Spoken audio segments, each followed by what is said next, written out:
for infrastructure they use. Well, a new report from KPMG on global infrastructure suggests governments around the world are finding innovative ways to fund infrastructure projects.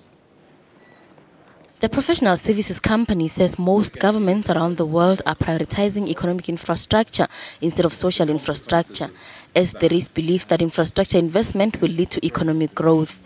This has seen most countries invest in energy, transport and water infrastructure.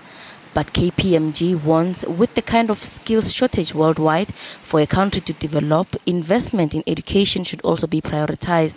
With the global economy struggling, there may be less money available for projects. KPMG says this will lead to trends where consumers have to pay for the infrastructure that is needed.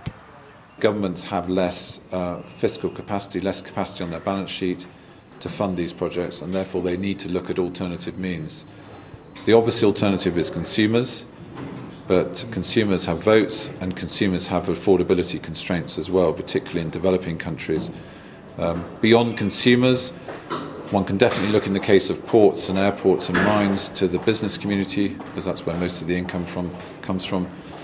But then I think governments and cities need to be really innovative. They need to think of new ways to fund infrastructure.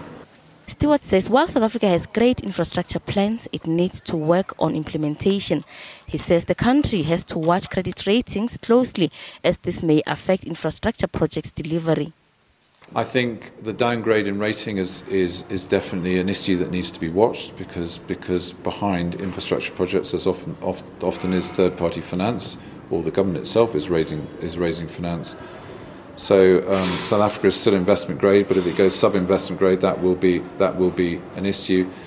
And I come back to the skills challenge. I think you have to look at skills in the long term. I mean, the NDP sets out a program up to 2030, and you have to start thinking about the skills that are needed between 2020 and 2030, not necessarily the skills that are needed tomorrow. He says with South Africa being the gateway to the continent and with Africa being an attractive investment destination at the moment, this will work in favor of South Africa. Gloria Stefako, SABC News, Johannesburg.